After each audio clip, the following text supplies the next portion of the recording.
bienvenida. Este es el taller Instrucciones para volar, nuevas miradas a la enseñanza de las artes circenses. Yo soy Silvia Juárez, soy licenciada en educación secundaria y también soy artista circense. Este taller está pensado para ti que eres maestro o maestra de disciplinas como danza aérea, acrobacia, equilibrio, malabares, contorsión, clown o arte del payaso, para presentarte y facilitarte algunas herramientas didácticas, pedagógicas y metodológicas que puedan apoyar en el desarrollo de tus clases. Este taller es principalmente explicativo, por lo que te sugiero revisar las fuentes de información, así como poner atención en algunos ejercicios que te propongo para ir desarrollando estas habilidades. El día de hoy vamos a abordar el tema de las diferentes teorías del aprendizaje, así como técnicas instruccionales. Te voy a platicar un poquito de qué se trata y de dónde vienen estas ideas y cuál es la fundamentación del sentido práctico que tienen las teorías del aprendizaje y su implementación en el aula o en el salón de clases o de entrenamiento. Bueno, primero vamos a empezar por qué son las teorías del aprendizaje. Las teorías del aprendizaje son varias y se fundamentan principalmente en la psicología. Es una forma de entender cómo se da el aprendizaje, centrándolo como el objeto de estudio. Estas teorías pues se van desarrollando a lo largo de principalmente del siglo XX y como te digo están fundamentadas en el ámbito de la psicología. De ahí parten muchas ideas que en la actualidad tenemos hacia cómo debemos de enseñar y cómo es que aprendemos. Entonces, la primera que te voy a presentar es la teoría conductista, donde el aprendizaje se logra cuando se demuestra o se exhibe una respuesta apropiada después de la presentación de un estímulo ambiental específico. Los principales expositores de esta teoría son Pavlov y Skinner. Bueno, entonces esta teoría está centrada en cómo los estímulos pueden modificar la conducta de una persona. Entonces, por ejemplo, sí, quizás sea un mal ejemplo, pero por ejemplo, cuando los papás solían pegarles a sus hijos para que aprendieran a hacer algo. Esta técnica, de hecho, sí funcionó durante mucho tiempo en el circo porque precisamente dentro de las familias de circo, que era donde se enseñaba, pues obviamente que la cultura en general se permea hacia los distintos ámbitos donde se puede generar el aprendizaje. Entonces, dentro de las familias de circo, o bueno, eso era lo que nos contaba nuestro maestro Julio Rebolledo, y así varios maestros que también he tenido, nos comentaban que ellos tenían que aprender las cosas o si no, pues les pegaban, ¿no?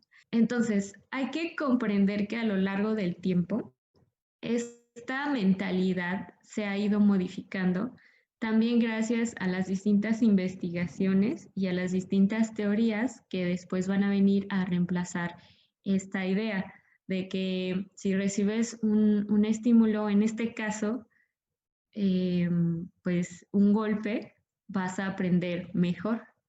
Entonces, gracias a que después se desarrollan otro tipo de teorías, es que se complementan.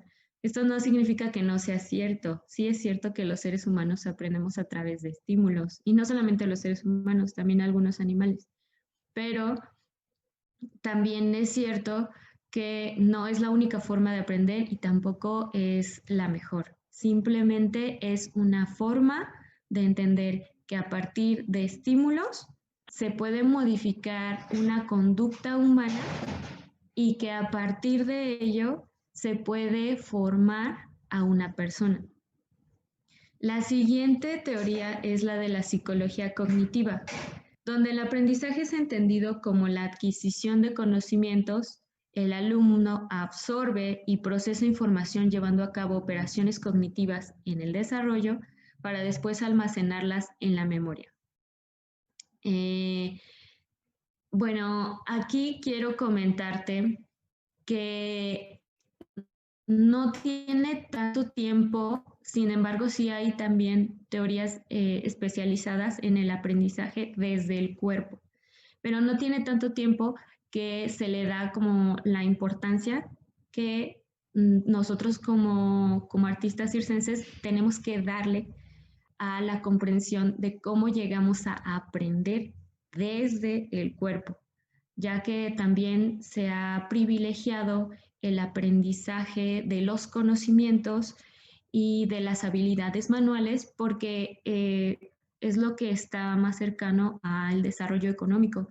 Sin embargo, como ya te he mencionado en sesiones anteriores, también las artes circenses y también su enseñanza pueden aportar al desarrollo económico de la comunidad o de la sociedad en la que se desenvuelven. Entonces, también hay que, bueno, creo que sería importante resaltar que existen las teorías del aprendizaje cognitivo, que son las que te estoy presentando y que son las que se han adaptado a todos los modelos por competencias y a los modelos de enseñanza. Sin embargo, también es importante conocer que hay otro tipo de reflexiones, hay otro tipo de pedagogías y hay otro tipo de teorías que se fundamentan en el aprendizaje desde el cuerpo, no a través del cuerpo solamente, porque cuando decimos que aprendemos a través del cuerpo significa que, o bueno, más bien, lo tomamos como que utilizamos nada más este cuerpo como instrumento para el desarrollo de aprendizajes. Y cuando decimos que aprendemos con o desde el cuerpo, es que asumimos que también nuestro cuerpo o nuestro movimiento es una forma de conocimiento, ¿sí? Entonces, es por esto que hay el día de hoy, no vamos a profundizar mucho en todas las teorías, porque este campo es muy, muy, muy, pero muy extenso.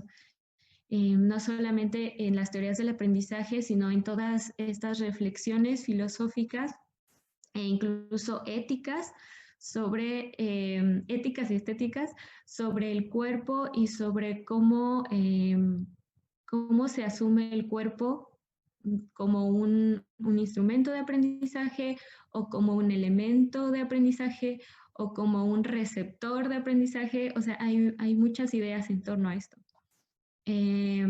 Entonces, por ello nada más te voy a presentar como las ideas principales. Te sugiero que revises las fuentes de información. Igual ahí vas a encontrar también de dónde puedes consultar algunas infografías que te presento hoy.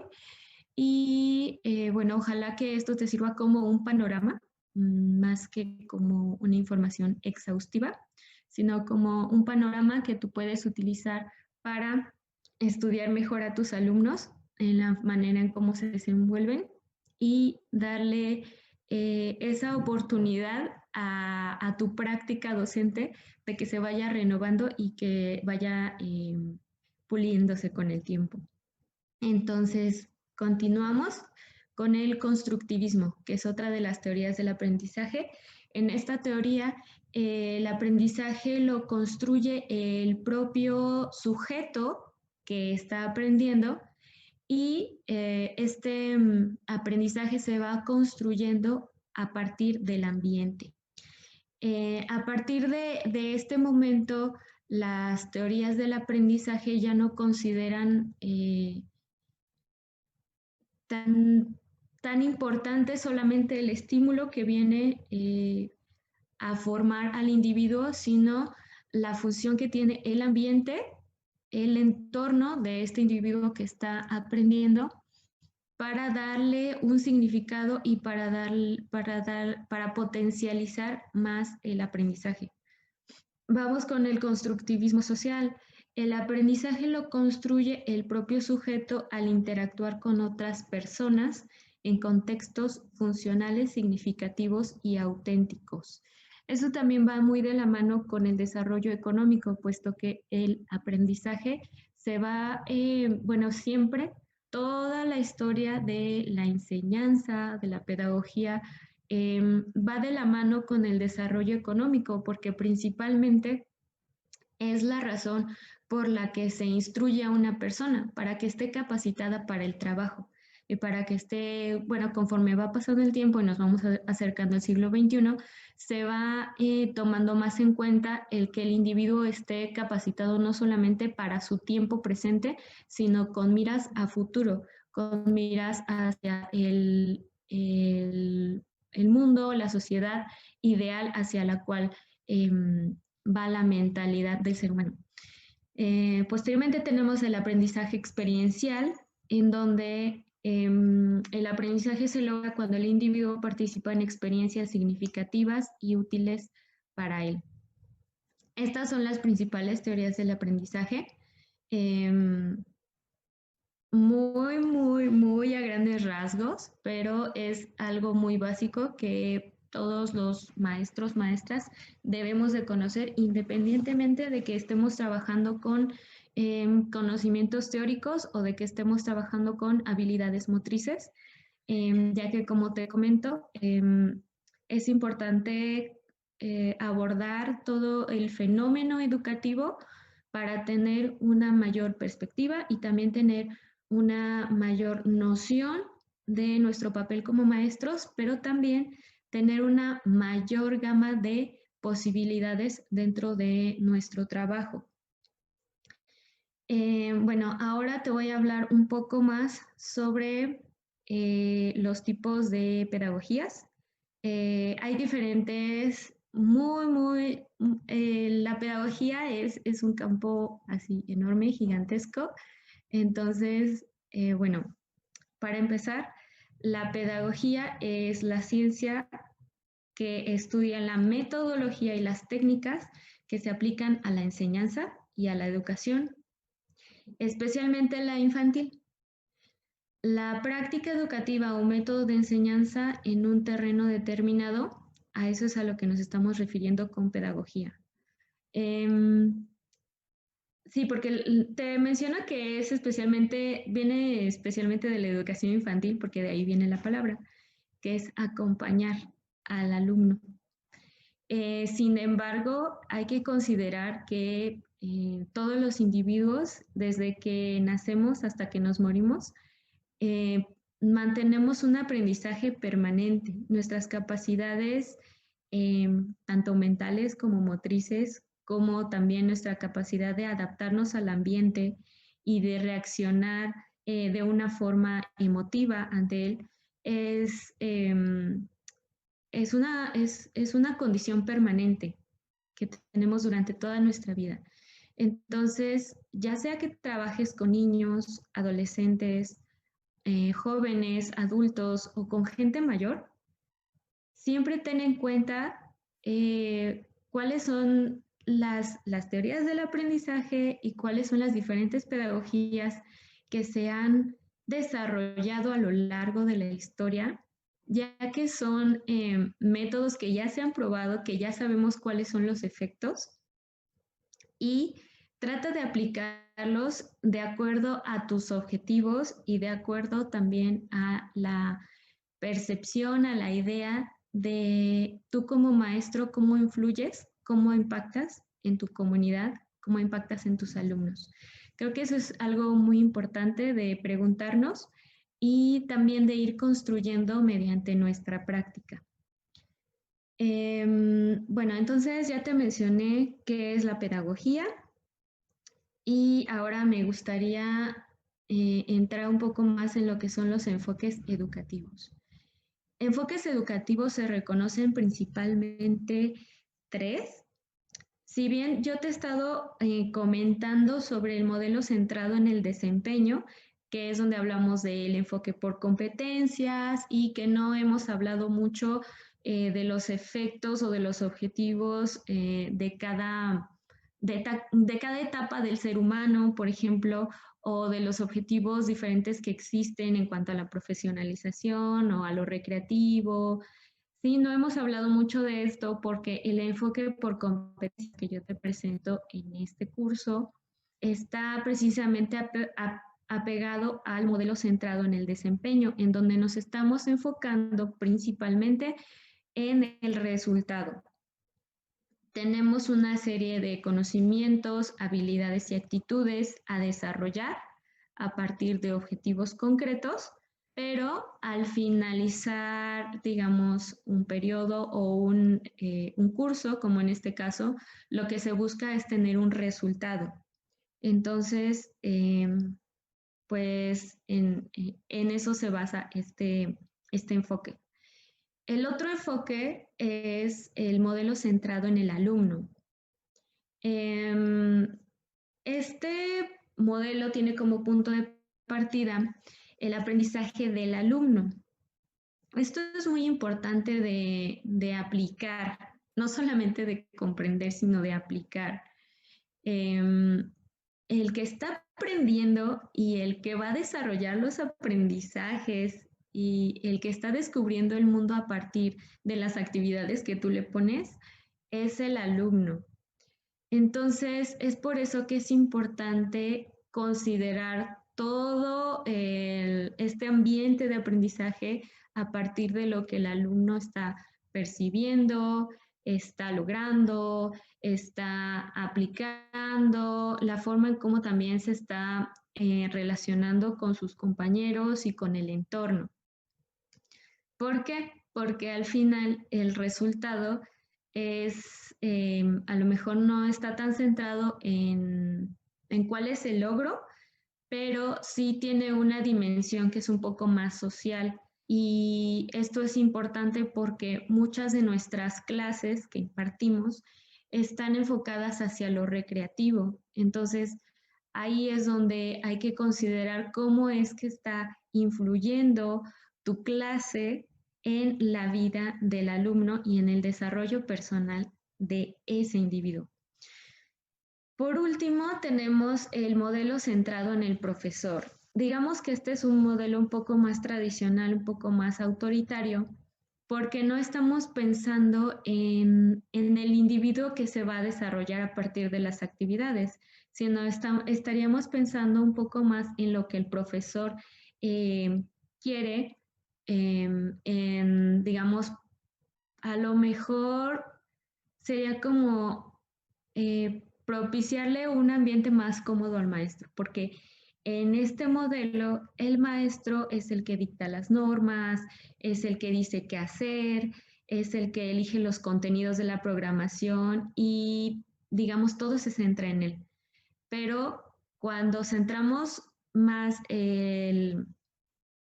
todo el proceso educativo hacia el alumno, también le podemos dar una posibilidad de que él vaya decidiendo qué es lo que quiere aprender y cómo lo quiere aprender. Es decir, se tendría un poco más de consideración con la persona que está aprendiendo. Y en el modelo centrado en el profesor no es así. El profesor decide todo. Entonces, por eso es que es un poco más tradicional. Por ejemplo, este curso es un poco más tradicional porque no hay una retroalimentación. Yo estoy atrás de la pantalla y tú solamente estás recibiendo la información de una manera pasiva.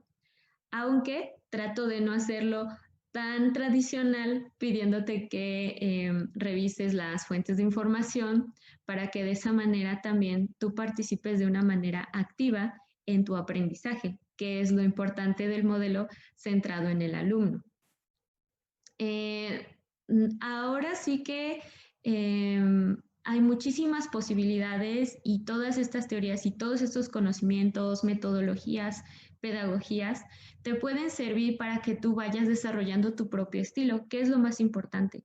Tú como individuo tienes tus propios referentes, como maestro, como maestra, tienes tu propio desarrollo personal y tus propios objetivos. Entonces eso es importante también de tomar en cuenta, ya que cada maestro pues decide hacia lo que se va a especializar, Por ejemplo, hay maestros que no les gusta trabajar con alumnos que vienen básicos, les gusta más trabajar la técnica, el logro, con alumnos que ya vienen avanzados. Y eso es totalmente válido, porque mientras tú te sientas bien como maestro, también vas a poder eh, eh, nutrir la formación de tu alumno. Y por ejemplo, hay otros maestros que se centran más en las etapas básicas, lo cual también es súper importante, o que se desenvuelven mejor en la parte recreativa y no tanto en la competitiva. Sin embargo, lo importante es que definas hacia dónde quieres dirigir tu enseñanza, que definas el perfil de los alumnos con los que quieres trabajar, o si quieres trabajar de distintas maneras también es muy válido. Sin embargo, cada vez que desarrolles un curso o una clase, es importante que tomes en cuenta este perfil del alumno, estos objetivos y las formas, las metodologías que vas a aplicar de acuerdo a estos grupos y de acuerdo a su rango de edad y de acuerdo a sus objetivos. Eso es algo muy importante, que conforme vaya pasando el tiempo y vayas teniendo más práctica, va a ser mucho más fácil de definir, como más rápido, lo vas a tener más a la mano. Por eso es que en las sesiones anteriores también veíamos lo que era la carta descriptiva. La carta descriptiva te sirve para que tú vayas registrando, pero también te sirve como un esquema mental, ya que con la práctica también esto te va a ayudar a que tengas ese esquema mental y ya no necesariamente tengas que escribir todas tus clases, sino que tengas un esquema general y vayas desarrollando tus clases poco a poco, ya que nosotros también, como artistas circenses, como maestros de artes circenses, nos enfocamos un poco más hacia lo físico. Sin embargo, eso no significa que no, no necesitemos de repente de las habilidades de lectoescritura. Todos los docentes necesitamos de esas habilidades de una manera permanente. Todo el tiempo necesitamos leer, actualizarnos y también escribir nuestras propias ideas, nuestros propios registros de lo que va sucediendo con nuestros alumnos, de manera que podamos sistematizar nuestras experiencias e irlas mejorando poco a poco. Bueno, entonces esto es con respecto a los enfoques educativos, la pedagogía y las teorías del aprendizaje. A continuación me gustaría abordar las técnicas instruccionales, que esto también es un punto muy importante que vas a necesitar tener a la mano como una herramienta más del desarrollo de tu clase.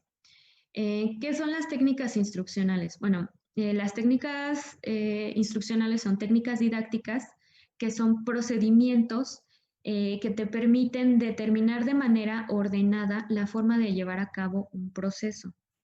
La educación, o bueno, el aprendizaje, pues es un proceso constante. ¿Cuáles son las técnicas? Existen diferentes y de acuerdo al estándar curricular que estamos tomando como lineamiento para este curso, se reconocen tres. Es la expositiva, la demostrativa y el método de preguntas. Son tres técnicas, sin embargo, existen más. Las técnicas instruccionales son las formas en las que tú vas a presentarles un contenido a tus alumnos. Ajá, es la forma en cómo vas a llegar a que ellos logren un aprendizaje. El método expositivo es el que yo estoy desarrollando en este momento. Yo te estoy exponiendo un tema y tú estás recibiéndolo. Si puede ser de manera activa, si estás tomando apuntes, si vas a revisar tus fuentes de información, si desarrollas algún esquema en tu libreta, por ejemplo, o si lo socializas con alguien más. Ese sería como el efecto de un aprendizaje activo. O puede ser un aprendizaje, digamos, pasivo, si únicamente me escuchas y después lo aplicas. Te recomiendo que utilices también algunas estrategias que te ayuden durante tu aprendizaje, como lo son tomar notas, hacer mapas mentales o esquemas en tu libreta.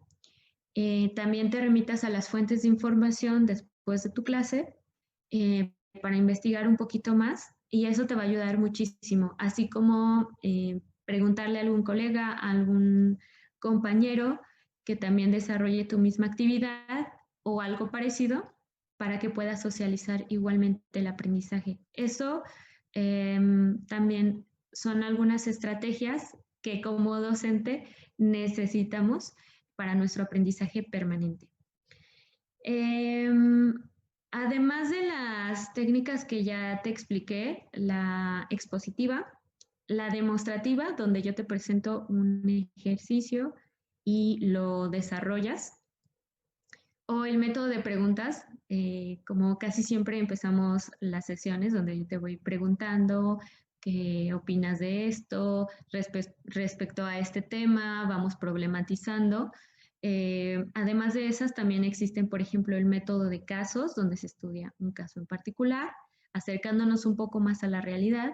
Existe el método de proyectos, la simulación y el juego, el aprendizaje basado en problemas, los paneles de discusión y las lluvias de ideas. Bueno, entonces te voy a dejar las fuentes de información en caso de que decidas hacer un aprendizaje más activo y considerando que tratamos de que el enfoque no sea centrado en mí como maestra, sino en ti también como alumno. Y bueno, hasta aquí dejaríamos esta sesión de tarea. Te dejaría registrar algún apunte de la clase, hacer algún esquema sobre las teorías del aprendizaje, sobre las diferentes pedagogías, investigar algunas pedagogías más actuales, como puede ser, por ejemplo, la de Paulo Freire, que tiene mucho que ver con el desarrollo también comunitario. Y eso sería todo. Nos vemos en la próxima sesión. Gracias.